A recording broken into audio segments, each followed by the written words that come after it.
I never thought my quiet suburban life in Naperville, Illinois, would turn into a legal nightmare over a $20 ice melt spreader.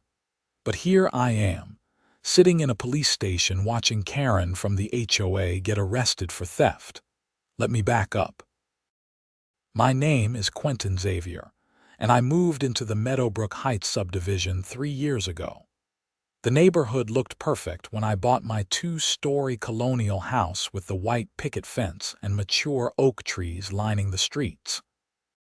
What the real estate agent conveniently forgot to mention was that our home owner association board president, Patricia Hensley, was the kind of woman who measured the height of everyone's grass with an actual ruler and sent violation notices if you were half an inch over the limit.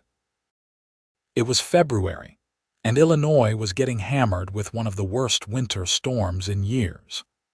The meteorologists were calling it a polar vortex event, with temperatures dropping to -15 degrees and snowfall accumulating at rates of 2 inches per hour. I worked from home as a software developer, and my wife, Olivia Sullivan, had left 3 days earlier to visit her sick mother in Phoenix, Arizona.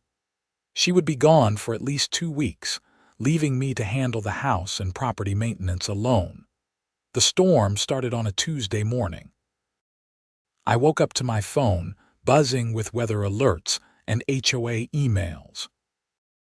Patricia had sent a mass message at 6 in the morning reminding everyone that according to the Meadowbrook Heights Covenant rules, all driveways and sidewalks must be cleared of snow and ice within 24 hours of snowfall cessation, or face a $500 fine. I looked out my bedroom window at the swirling white chaos outside. The snow was coming down so thick I could barely see my neighbor's house across the street. The wind howled against the windows, creating drifts that were already 3 feet high against my garage door. My old ice melt spreader had broken at the end of last winter, the plastic handle finally giving up after 5 years of use. I had meant to buy a new one but kept putting it off. Now I was kicking myself for the procrastination. The hardware stores would be mobbed, and I doubted they would have any left in stock. I called around anyway. Every True Value, Home Depot, and Ace Hardware within 20 miles was completely sold out of ice melt spreaders, shovels, and even bags of salt. The only place that had anything available was Naperville Equipment Rentals on Washington Street. I drove my Subaru Outback through the nearly impassable roads, white-knuckling the steering wheel as I navigated through the blizzard. The rental company was a small family-owned business run by a man named Tom Richardson. I had rented a power washer from him the previous summer and remembered him being straightforward and professional. The shop was warm when I walked in, shaking snow off my coat. Tom was behind the counter, looking stressed as he talked on the phone with what sounded like another desperate customer. He hung up and gave me a tired smile. "Let me guess. Ice melt spreader, you read my mind. You're in luck. I have one left. It's a commercial-grade model, normally rented to property management companies. $50 for a week rental, plus a $200 deposit that you get back when you return it." I handed over my credit card without hesitation. Tom processed the transaction and had me sign a rental agreement. He went through the terms carefully, pointing out the section about theft and loss. If the spreader is stolen or goes missing, you need to file a police report within 24 hours and provide me with the report number. The equipment has a serial number and is registered with the police as rental property. If it gets stolen and someone tries to sell it or pawn it, it will pop up in the system. "Understood," I said, eager to get home and start clearing my driveway before the HOA vultures started circling. The spreader was a beast, much sturdier than the cheap plastic one I had owned before. It had a metal frame, large rubber wheels, and a hopper that could hold up to 50 pounds of ice melt. Tom helped me load it into the back of my Subaru, and I drove home carefully through the continuing snowfall. I spent the next 6 hours in a battle against nature. I shoveled the driveway, cleared the walkways, and used the spreader to distribute ice melt across every surface. My back ached, my fingers were numb despite my gloves, and my face felt like it had been sandblasted by the wind. But by 7 that evening, my property was clear and safe. I left the spreader in my garage, right next to my workbench. I was too exhausted to care about putting it somewhere more secure. I heated up some leftover pasta, took a hot shower, and fell into bed. The next morning, I woke up to silence. The storm had finally passed, leaving behind a pristine white landscape and bone-chilling cold. I made coffee and was checking my email when I heard my doorbell ring. Patricia Hensley stood on my porch, clipboard in hand, wearing a puffy purple coat that made her look like an eggplant. She was in her mid-50s, with short blonde hair that she kept in a severe bob and thin lips that seemed permanently pursed in disapproval. "Good morning, Quentin," she said, her breath creating white clouds in the frigid air. "I'm doing the post-storm property inspection to ensure everyone is in compliance. My driveway and walkways are clear," I said. "I spent all yesterday working on it." She made a show of looking past me at my driveway. "Yes, I can see that. However, I noticed that you have a commercial ice melt spreader in your garage. According to Section 12, Paragraph 4 of our HOA covenant, no commercial equipment is allowed to be stored on residential properties." I stared at her. "It's a rental." "I'm using it because the storm cleaned out every store in the area. Nevertheless, it's commercial equipment. You'll need to remove it from the property within 48 hours or face a $250 fine." "Patricia, that's ridiculous. It's temporary." "I'll return it to the rental company as soon as I'm done using it." "The rules are the rules, Quentin. I didn't write them. The board voted on them, and all residents agreed to follow them when they purchased their homes." She made a note on her clipboard. 48 hours. She turned and walked down my driveway, her boots crunching on the ice melt I had spread the night before. I closed the door and resisted the urge to scream. This was typical Patricia behavior. She had previously cited my neighbor for having a decorative garden gnome that was apparently too whimsical for the neighborhood aesthetic standards. Another neighbor received a violation notice for parking their car in their driveway instead of the garage because it allegedly created an unsightly appearance. I called Olivia to vent. She was in the middle of helping her mother with physical therapy exercises after a hip replacement surgery. "That woman is unbelievable," Olivia said. "Can she actually fine you for having a rental spreader? According to the covenant, probably. The rules are so broadly written that they can interpret them however they want. I just need to finish treating my property and return the spreader. I'll keep it in the garage with the door closed so she has no reason to complain. Just be careful with her. You know how she is." We talked for a few more minutes before she had to go. I missed her. The house felt too empty without her. That afternoon, I went back outside to apply another round of ice melt. The temperatures were supposed to drop even further overnight, and I wanted to make sure everything was safe. I opened my garage door using the remote from inside the house. The spreader was gone. I stood there, staring at the empty space where it had been sitting. I walked around the garage, thinking maybe I had moved it and forgotten, but I knew that was impossible. I had been too tired to do anything except leave it where I had put it. I checked the side door of the garage. It was unlocked. I always locked it, but in my exhaustion the previous night I must have forgotten. My heart sank. The spreader was gone and I was responsible for it. I had signed a rental agreement. Tom had specifically warned me about theft and loss. I immediately called the Naperville Police Department to file a report.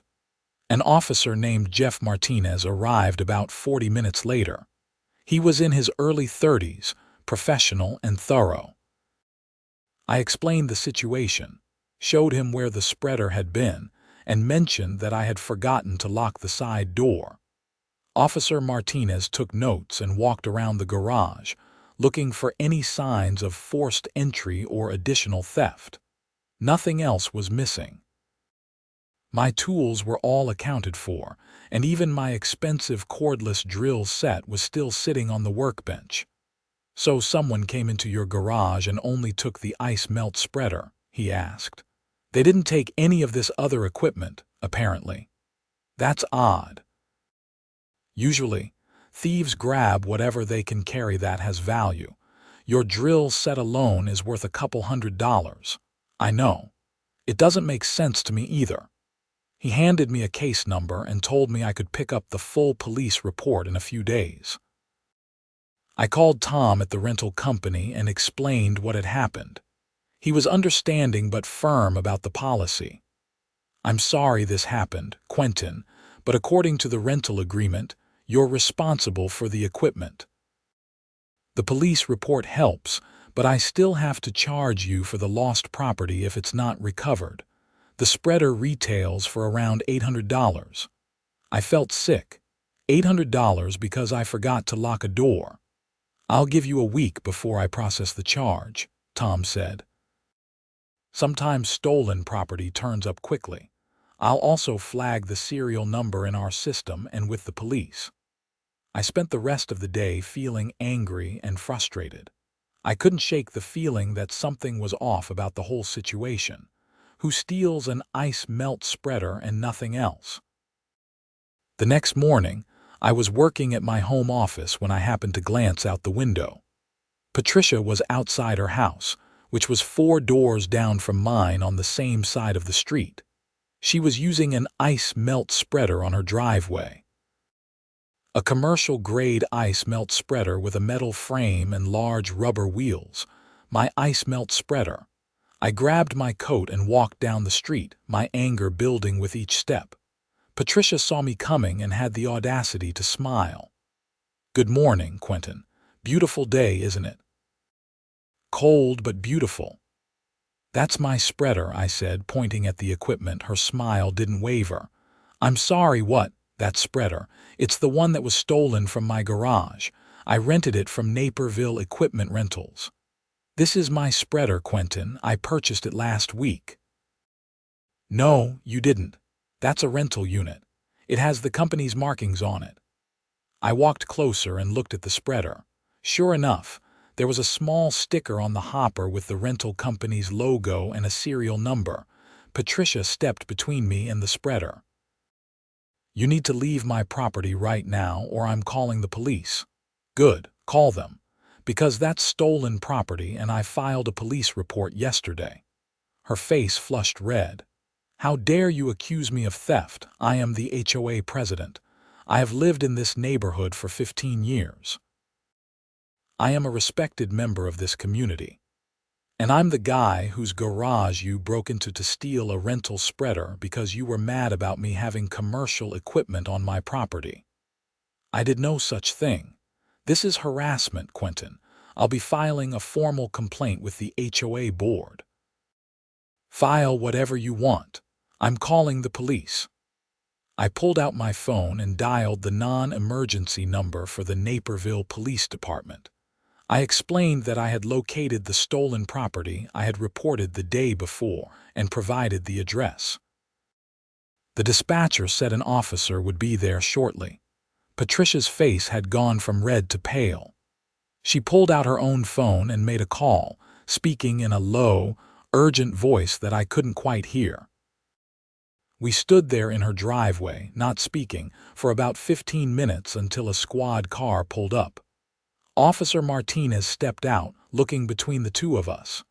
"Mr. Xavier, you said you found your stolen property?" "Yes, that spreader." I pointed at it. "It has the rental company's sticker with the serial number.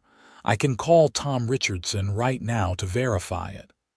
Officer Martinez walked over to examine the spreader. He pulled out a small notebook and compared something in it, then nodded. "Madam, do you have a receipt for this equipment?" Patricia lifted her chin. "I don't need to provide you with anything. This is my property and this man is harassing me. If you purchase this legally, a receipt would clear this up pretty quickly. I don't have to prove anything to you. This is my property on my land. You need a warrant to search or seize anything." Officer Martinez's expression remained neutral and professional. "Actually, madam, Mr. Xavier filed a theft report yesterday for this exact item. The serial number on this spreader matches the stolen property report. Unless you can provide proof of purchase, I need to seize this as evidence. This is outrageous. I want to speak to your supervisor. You're welcome to file a complaint, but right now I need you to step away from the spreader." Patricia didn't move. "I'm calling my lawyer." "That's your right, madam, but I'm still taking the spreader." She finally stepped back, her hands shaking with rage or fear. I couldn't tell which. Officer Martinez took photos of the spreader from multiple angles, documenting its location and condition. He then loaded it into his trunk. "What happens now?" I asked. "I'll take this back to the station and have the rental company verify it's their property. If it matches, then we have a theft situation. Mrs. Hensley, I'm going to need you to come down to the station to give a statement. I'm not going anywhere without my attorney." "That's fine, but we will need to talk to you. If you refuse, I can get a warrant." Patricia's phone rang.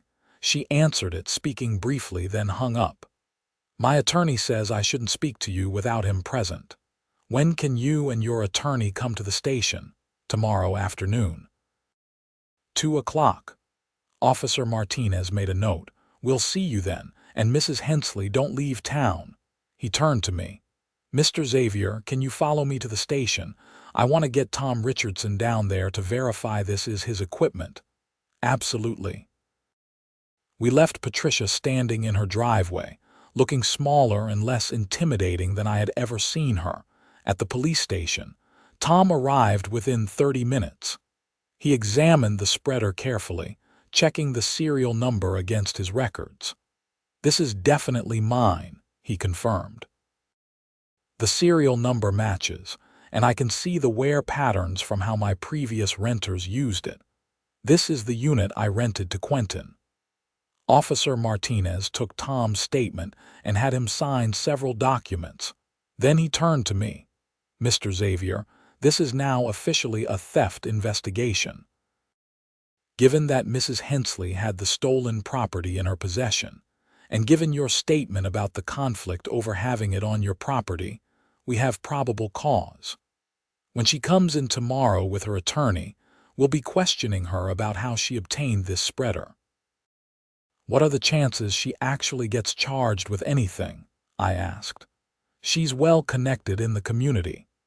Officer Martinez gave me a serious look. "If we can prove she took it from your garage, she'll be charged with theft. The value of the spreader and the circumstances could make it a felony. This isn't something we take lightly."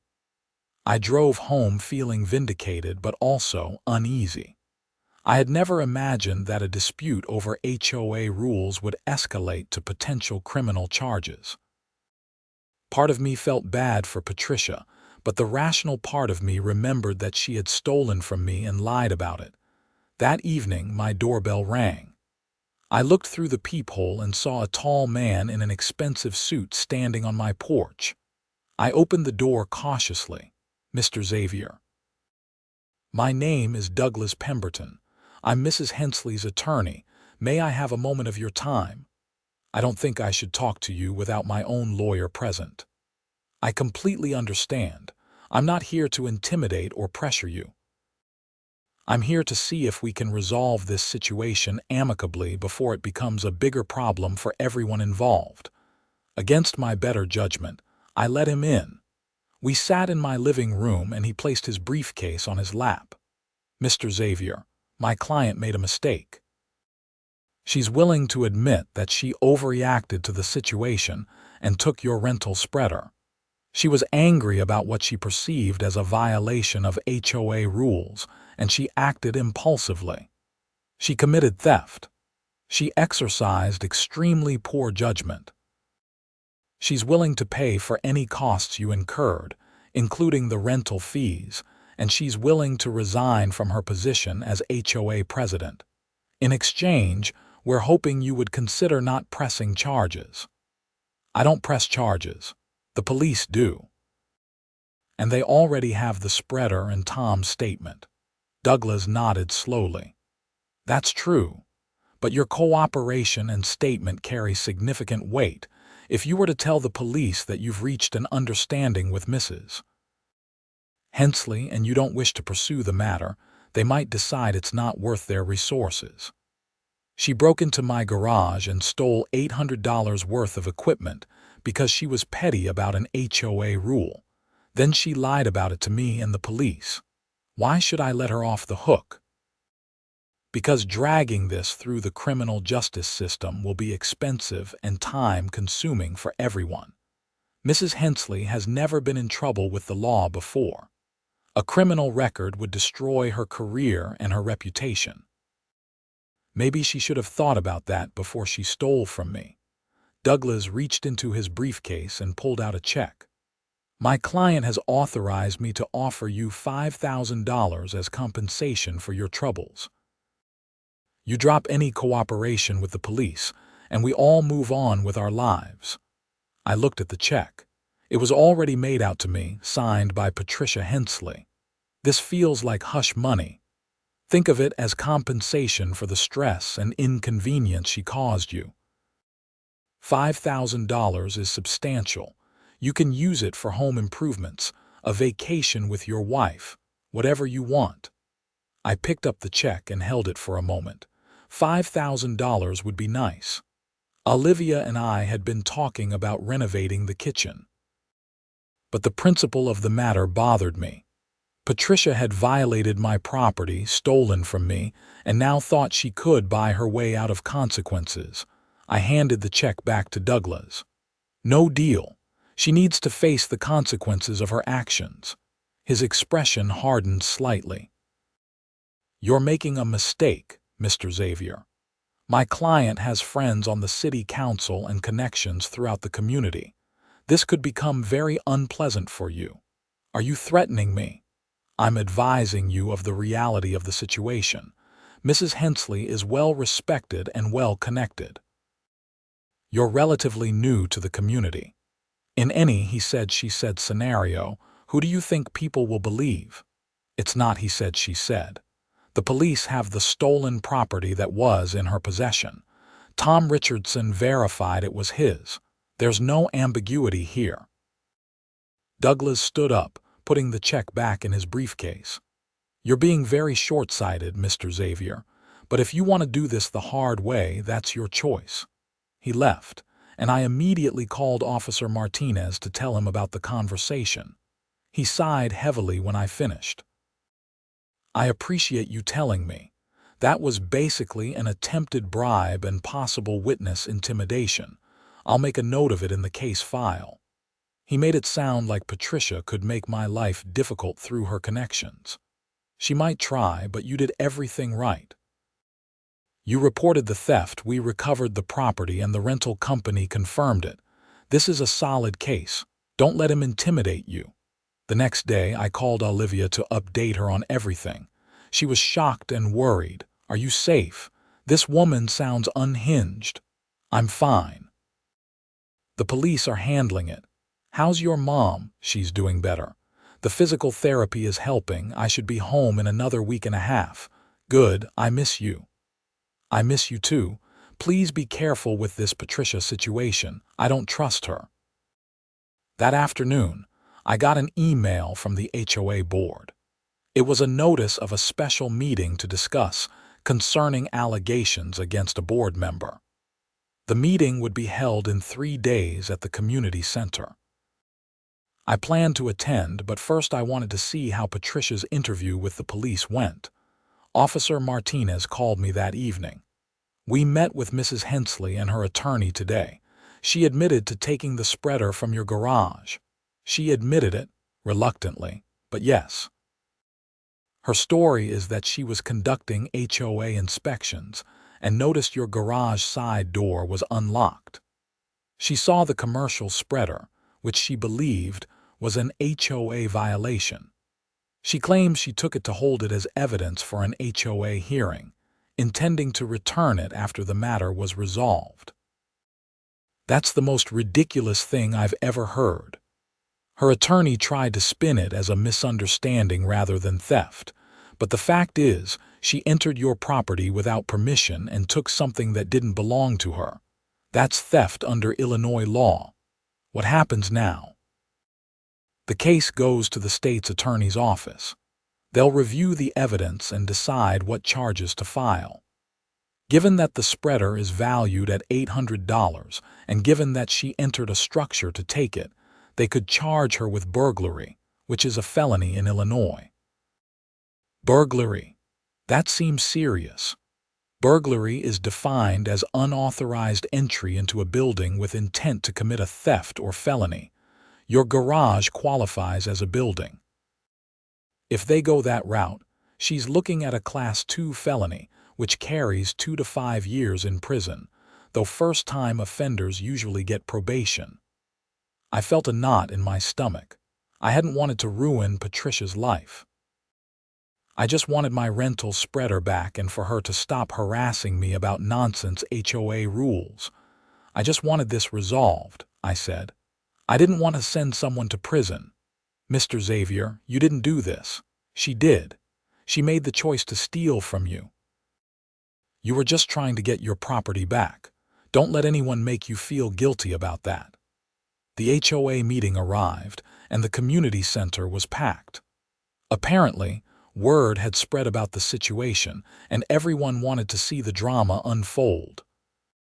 I recognized most of my neighbors, including the guy who had gotten in trouble for his garden gnome, and the woman who had been cited for parking in her own driveway. The HOA board consisted of 5 members: Patricia as president, a vice president named Barbara Yates, a treasurer named Craig Morrison, a secretary named Linda Chen, and a member-at-large named Robert Fields. They sat at a table at the front of the room, looking uncomfortable. Barbara called the meeting to order. She was a nervous woman in her 60s with gray hair and wire-rimmed glasses. Thank you all for coming on such short notice. As you may have heard, there have been allegations of misconduct against our HOA president, Patricia Hensley. The board has asked Patricia to address these allegations. Patricia stood up. She looked composed, but I could see tension in her shoulders. She had clearly prepared a speech.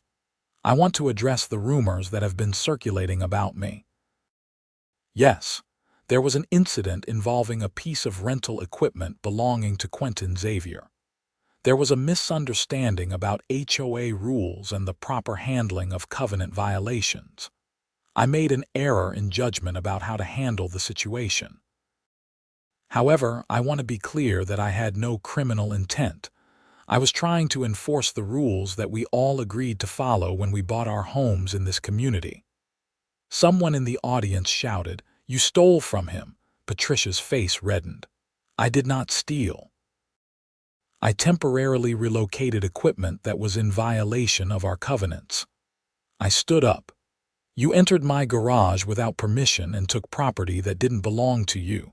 That's the definition of theft, Patricia. And now, you're trying to hide behind HOA rules to justify it. The room erupted in conversation. People were talking over each other, some supporting Patricia, others supporting me. Barbara banged a gavel on the table. "Order, please. We need to have a civil discussion." Robert Fields, the member-at-large, stood up. He was a retired attorney, probably in his 70s, with white hair and a commanding presence. "I've reviewed the HOA covenants thoroughly," he said.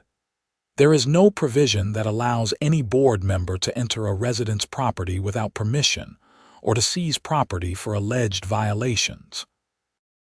If Patricia believed there was a violation, the proper procedure would have been to send a written notice and, if necessary, schedule a hearing. What she did was completely outside the scope of her authority as HOA president. Patricia glared at him. "Robert, I was trying to protect the integrity of our neighborhood standards. By committing theft.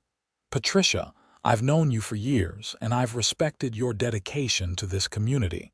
But you crossed a line.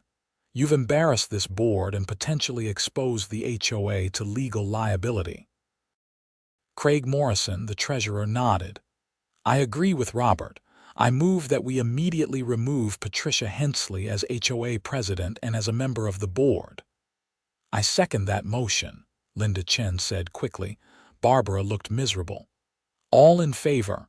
Robert, Craig, and Linda raised their hands.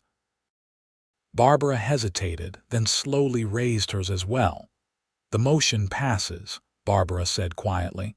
"Patricia, you're removed from the board effective immediately." Patricia grabbed her papers and her purse. "You're all making a huge mistake. This neighborhood will fall apart without proper leadership." "You'll see." She stormed out of the community center. The room was silent for a moment, then conversation started up again, this time more subdued. Robert addressed the room. "I want to apologize to Quentin Xavier on behalf of the board. What happened to you was unacceptable. We'll be reviewing all of our procedures to ensure nothing like this happens again." Several neighbors came up to me after the meeting to express their support.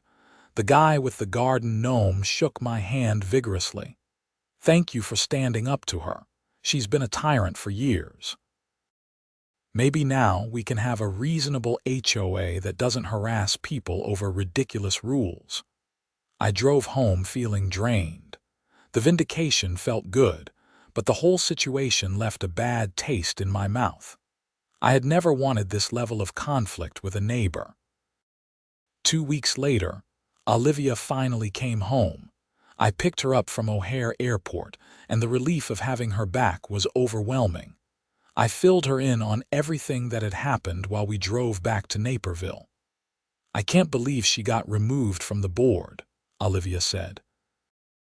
"That must have been humiliating for her." It was, but she brought it on herself. "What's happening with the criminal case?" Officer Martinez said the state's attorney's office is still reviewing it. They're deciding what charges to file. "Do you think she'll actually go to jail?" "I doubt it. First offense, and she's got a good lawyer. She'll probably get probation and community service." When we got home, there was an envelope taped to our front door. Inside was a handwritten letter from Patricia. "Mr. Xavier, I am writing to apologize for my actions. I allowed my commitment to neighborhood standards to cloud my judgment. I should not have entered your property or taken your rental equipment. I deeply regret the stress and trouble I caused you. I hope you can find it in your heart to forgive me. I have resigned from the HOA board and am seeking counseling to address my behavior. Sincerely, Patricia Hensley." Olivia read it over my shoulder. "Wow, that sounds genuine," or her lawyer told her to write it to help her case. "You're probably right. But still, it takes a certain amount of humility to write something like that." A few days later, I got a call from the state's attorney's office. A prosecutor named Amanda Wells wanted to meet with me to discuss the case. I drove to the county courthouse in Wheaton, the seat of DuPage County. Amanda Wells was a sharp woman in her 40s with short dark hair and an efficient demeanor. We met in her office, which was piled high with case files. "Mr. Xavier, thank you for coming in. I've reviewed the police reports and evidence in your case against Patricia Hensley. I wanted to discuss how we're going to proceed." "Okay. The evidence is solid. We have your theft report, the recovery of the property from Mrs. Hensley's possession, the rental company's verification, and Mrs. Hensley's own admission that she took the spreader from your garage. We could charge her with burglary, which is a Class 2 felony, or we could go with a lesser charge of theft, which would be a misdemeanor given the value of the property. What's the difference? A Class 2 felony carries much harsher penalties, 2 to 5 years in prison, though first offenders usually get probation. A misdemeanor carries up to a year in jail and a fine. The main difference is the burglary charge includes the element of unauthorized entry into a structure. What do you recommend? Honestly, I think the burglary charge fits the crime. She entered your garage without permission with the intent to steal. That's textbook burglary. However, her attorney is pushing hard for a plea deal to the lesser charge. They're willing to plead guilty to theft, accept probation, pay restitution, and have Mrs. Hensley complete community service. What happens if we go to trial? We'd likely win, but it would take months, cost taxpayers money, and tie up court resources. The plea deal gets you restitution and puts this behind you quickly. I thought about it. Patricia had lost her position on the HOA board and her reputation in the community. She would have a criminal record. That seemed like enough punishment for what she had done. If she pleads guilty and accepts responsibility, I'm okay with the plea deal. Amanda nodded. I thought you might say that. You strike me as a reasonable person. I'll inform her attorney that we'll accept the plea to theft with the conditions I mentioned. 2 months later, I attended Patricia's sentencing hearing.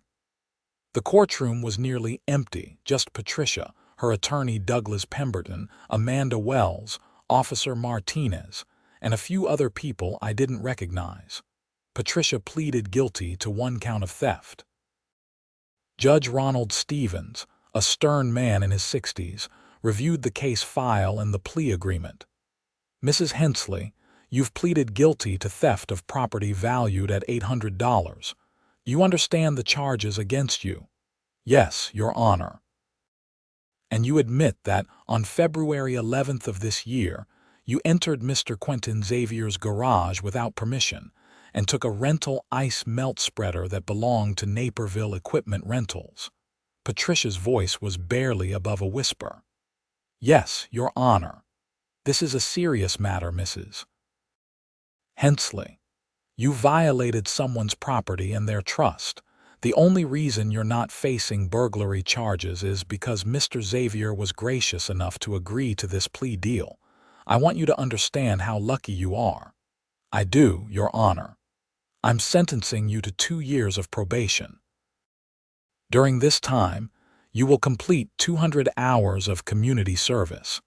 You will pay restitution to Mr. Xavier for all costs he incurred, including rental fees and the cost of his time. You will also pay a $1,500 fine to the court.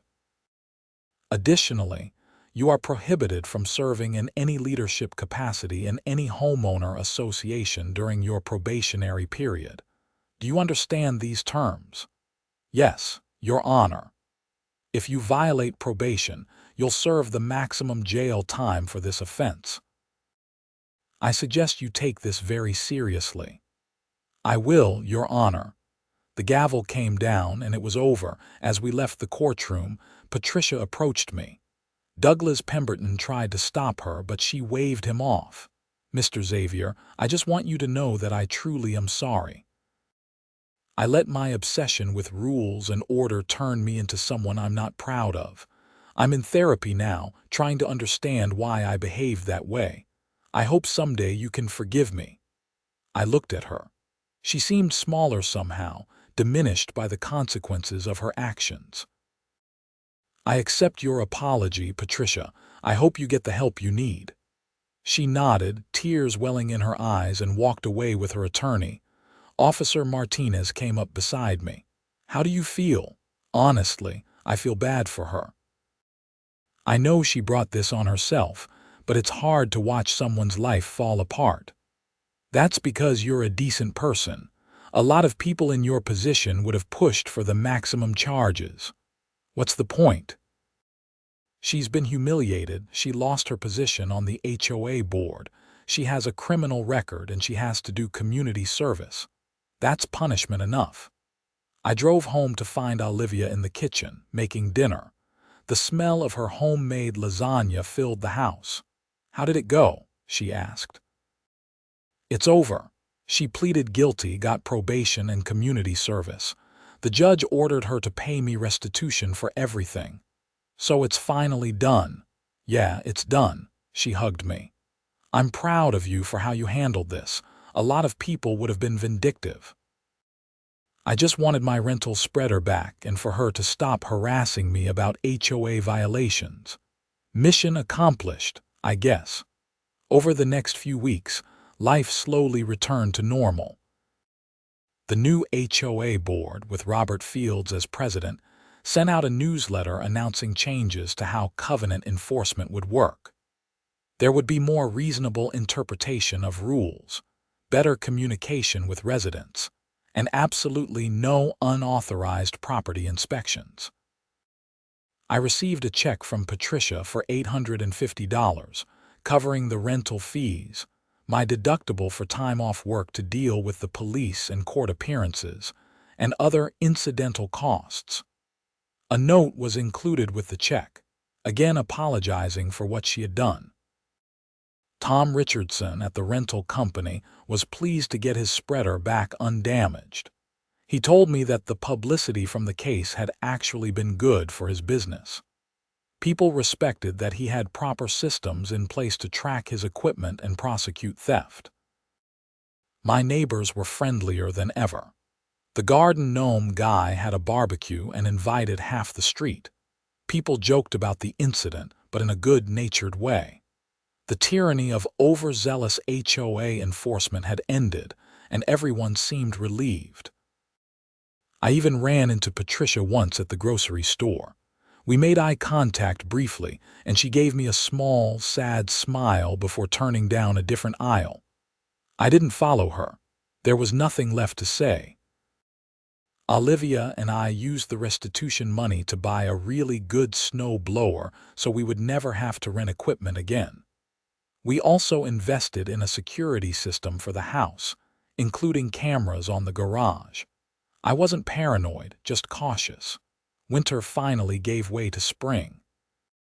The snow melted, the trees budded, and life in Meadowbrook Heights settled into a peaceful rhythm. The new HOA board was reasonable and responsive. Property values stayed stable. Neighbors looked out for each other. I thought about Patricia sometimes and wondered how she was doing.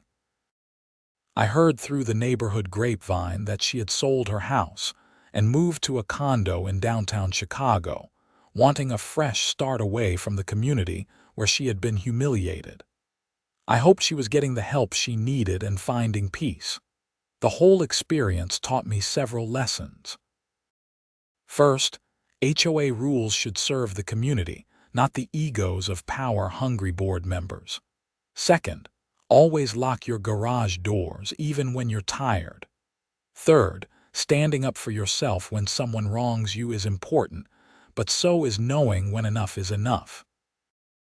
I never imagined that a simple rental ice melt spreader would lead to such drama. But in the end, justice was served, the community was better for it. And I learned that sometimes the right thing to do is also the hardest thing to do. On a warm Saturday in May, Olivia and I were sitting on our back deck, drinking coffee and watching birds at the feeder we had installed. The morning was peaceful, the kind of perfect spring day that makes you forget about winter and its problems. "You regret how things went down with Patricia?" Olivia asked. I thought about it for a moment. No, she needed to face consequences for her actions, but I don't take any pleasure in what happened to her. That's the difference between you and her. She would have taken pleasure in punishing someone. You just wanted fairness. I wanted my rental spreader back so I didn't get charged $800. She laughed. That too. My phone buzzed with an email from the HOA. The new board was proposing changes to the covenant rules to make them more reasonable and less restrictive. Residents would vote on the changes at the next meeting. Life moved forward.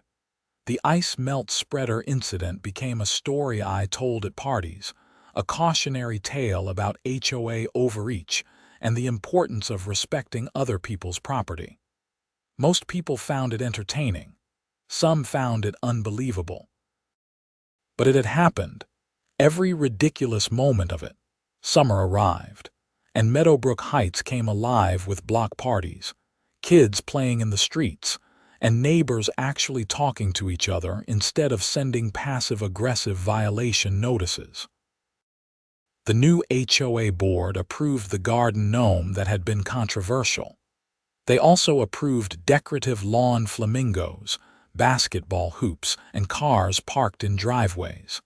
The neighborhood felt like a community again, instead of a police state. In August, I received a letter forwarded through Patricia's attorney. She had completed her community service requirement, working at a homeless shelter downtown. The experience had apparently been transformative.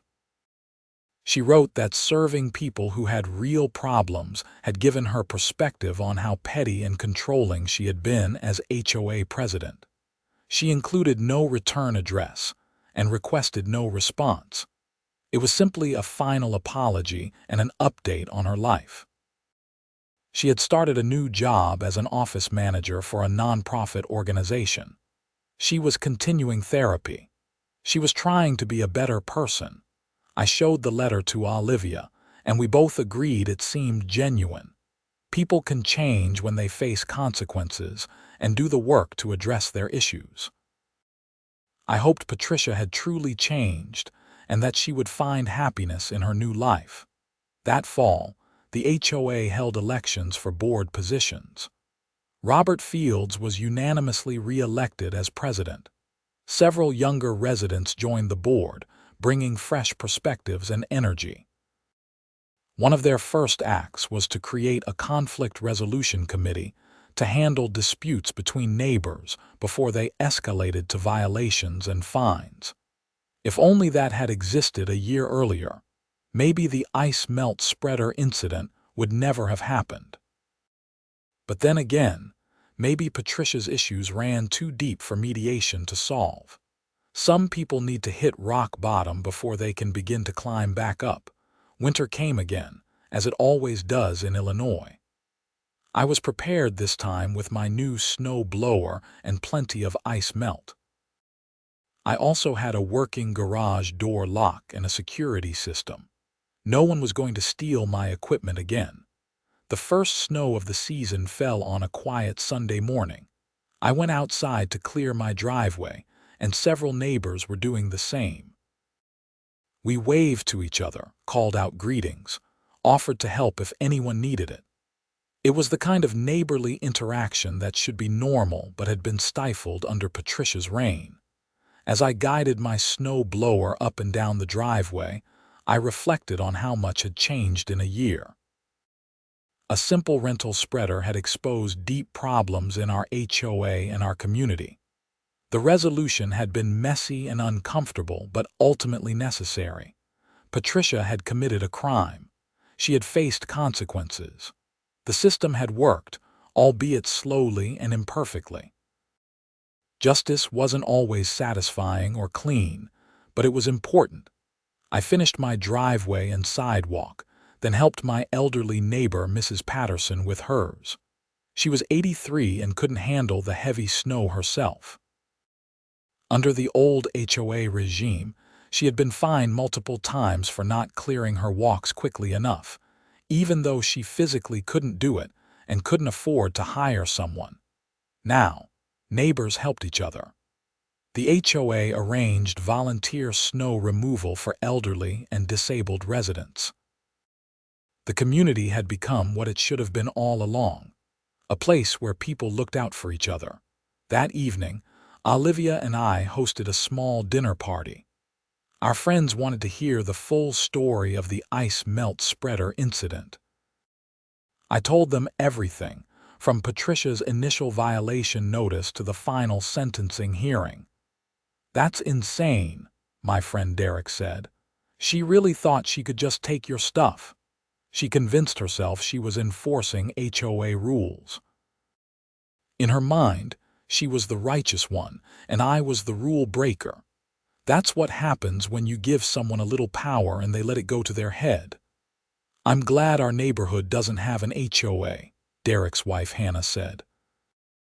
I couldn't deal with someone telling me what color I can paint my door or how tall my grass can be. A good HOA can maintain property values and handle common areas, Olivia said. The problem is when you get control freaks on the board who use the rules to bully people. The conversation shifted to other topics, but the ice melt spreader story had become my signature anecdote, the tale that defined my experience as a homeowner in a strictly regulated suburb. Months passed. Spring returned, then summer, then fall again. The cycle of seasons continued. Life in Meadowbrook Heights was peaceful and pleasant. Property values had actually increased since the HOA reforms, as word spread that the neighborhood was no longer under the thumb of a tyrannical board. I occasionally wondered what had become of Patricia.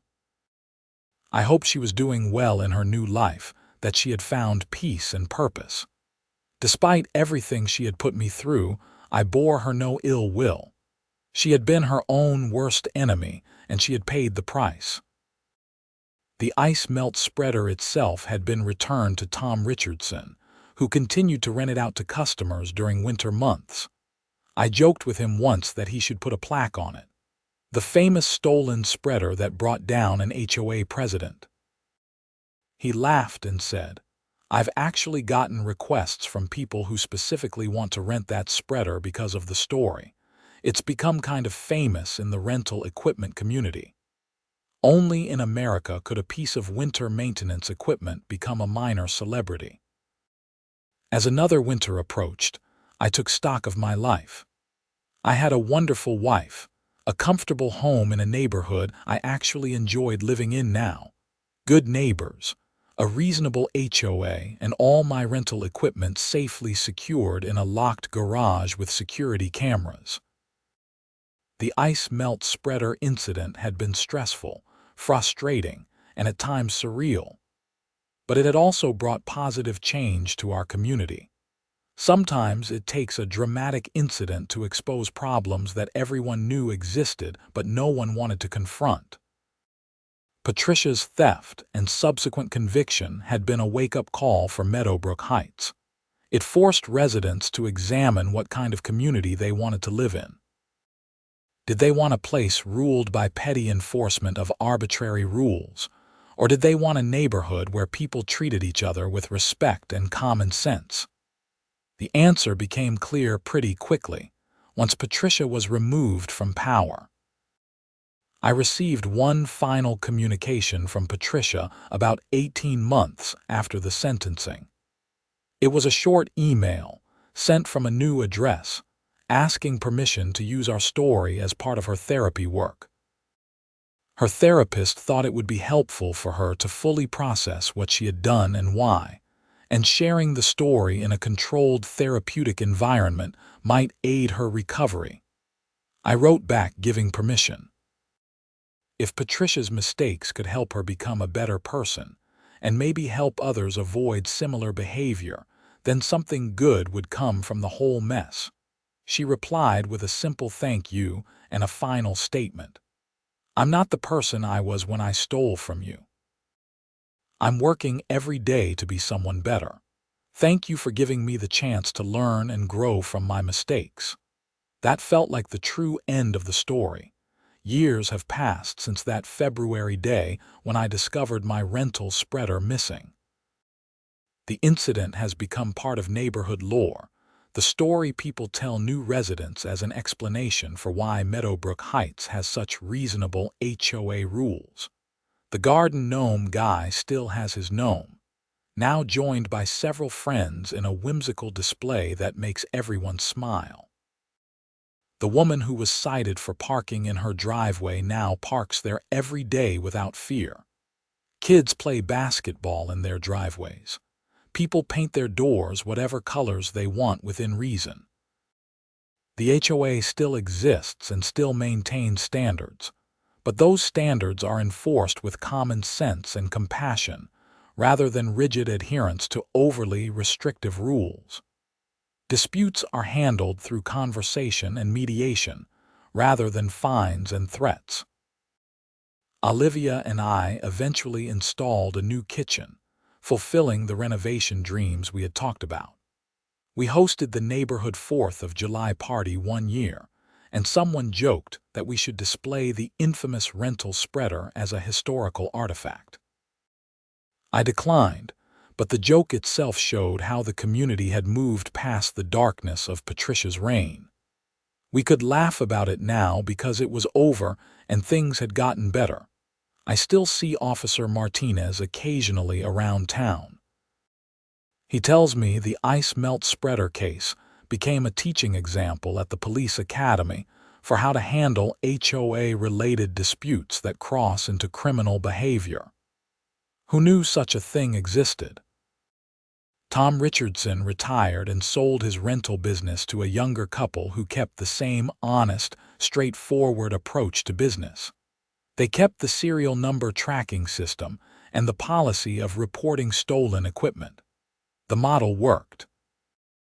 I never saw or heard from Patricia again after that final email. I assume she's living her life somewhere, hopefully having learned from her mistakes. I genuinely hope she found happiness and peace. Everyone deserves the chance to redeem themselves if they're willing to do the work. The ice melt spreader incident taught me that standing up for yourself matters, that systems of accountability exist for a reason, and that communities function best when they're built on mutual respect rather than rigid rule enforcement. It also taught me to always lock my garage doors, but that's a more practical lesson. Looking back, I'm grateful for how everything turned out. The situation could have been much worse. Patricia could have refused to admit what she did, forcing a lengthy trial. The HOA could have circled wagons to protect her. The community could have stayed divided and dysfunctional. Instead, the truth came out, justice was served appropriately, reforms were implemented, and everyone moved forward. That's the best possible outcome in a situation like this. Sometimes the smallest incidents reveal the biggest truths about people and institutions. A rental ice melt spreader worth $800 exposed years of HOA dysfunction, and one woman's inability to handle power responsibly. The resolution of that incident transformed an entire community for the better. As I sit here today in my home office, looking out at Meadowbrook Heights, I see a neighborhood that works the way neighborhoods should. People know each other, help each other, and treat each other with basic human decency. The HOA facilitates community rather than policing it. All because a Karen stole my ice melt spreader and didn't know the rental company reported it as stolen property. The title of this story sounds almost comical when you first hear it, but the implications and consequences were serious and far-reaching. I'm glad I rented that spreader from Tom Richardson. I'm glad his business practices included serial numbers and theft reporting. I'm glad the Naperville Police Department took the theft seriously. I'm glad Officer Martinez was thorough and professional. I'm glad the state's attorney's office pursued appropriate charges. I'm glad the judge imposed reasonable consequences. Every link in that chain mattered. If any part had failed, Patricia might have gotten away with her theft, emboldening her to continue her tyrannical behavior. The community would have remained under her control. Nothing would have changed, but the system worked. Imperfectly, slowly, with stress and difficulty, but it worked. And now Meadowbrook Heights is a better place because of it. That's the story of how HOA Karen stole my ice melt spreader, didn't know the rental company reported it as stolen property, and ended up changing an entire community in the process. It's a story about the importance of accountability, the dangers of unchecked power, and the possibility of positive change even in difficult circumstances. And yes, It's also a story about making sure you lock your garage door, because you never know when someone might decide that enforcing HOA rules gives them the right to take your property. The end result is what matters. Meadowbrook Heights is now a place I'm proud to call home, not despite the ice melt spreader incident, but in some ways because of it. The crisis forced necessary changes that made everything better. Would I go through it all again? Absolutely not. It was stressful, time-consuming, and emotionally draining. But I'm glad I stood up for myself when it happened. I'm glad I didn't accept Patricia's bribe or let her intimidate me into backing down. Sometimes doing the right thing is hard. Sometimes it's uncomfortable.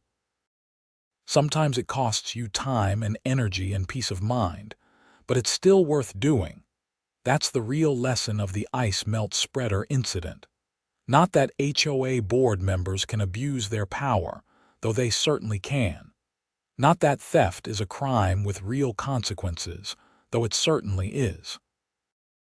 The real lesson is that ordinary people can make a difference by simply refusing to accept wrongdoing and following through with appropriate action. I was just a guy who needed to clear his driveway after a snowstorm. I rented a spreader from a local business. Someone stole it from my garage. I reported the theft and cooperated with the investigation. The system worked, justice was served, and positive change resulted. That's how it's supposed to work in a functioning society. The ice melt spreader incident proved that it can work, even when dealing with someone who has local power and connections. As another winter approaches, I'm ready. I have my equipment, my locked garage, my security system, and my reasonable HOA board.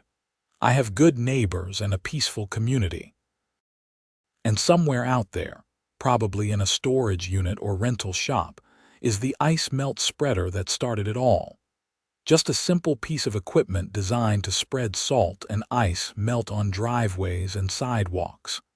It had no idea it would become the catalyst for such dramatic change. But objects don't change communities. People do. Patricia changed the community negatively with her authoritarian approach to HOA rules. Then her theft and its consequences changed the community positively by exposing problems and forcing reforms. I like to think I played a small but important role by simply insisting on accountability and following through with the process. But really, the community changed itself once people had the opportunity to do so. The ice melt spreader was just the spark. The community provided the fuel for change. And now we all live with the results of that change, which are overwhelmingly positive. So that's the complete story. From that first February morning when I discovered the spreader missing to the present day when Meadowbrook Heights is a model community with reasonable governance and neighborly cooperation. It all started with an ice melt spreader rental, an angry HOA president, and a series of choices that led to consequences, accountability, and ultimately, positive transformation. And honestly, isn't that what we should all hope for when things go wrong? That the truth will come out, justice will be served, and everyone will learn and grow from the experience. The ice melt spreader incident gave us all that opportunity.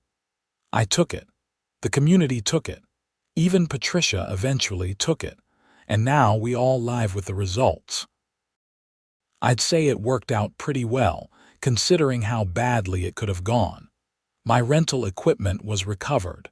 Patricia faced appropriate consequences. The community reformed its governance. Everyone moved forward. That's a happy ending in my book, even if the path to get there was bumpy and stressful. Sometimes happy endings require conflict and difficulty. Sometimes you have to go through the hard stuff to get to the better place on the other side. The ice melt spreader taught me that lesson, along with teaching an entire community about the importance of reasonable governance and mutual respect. Not bad for a piece of rental equipment worth $800.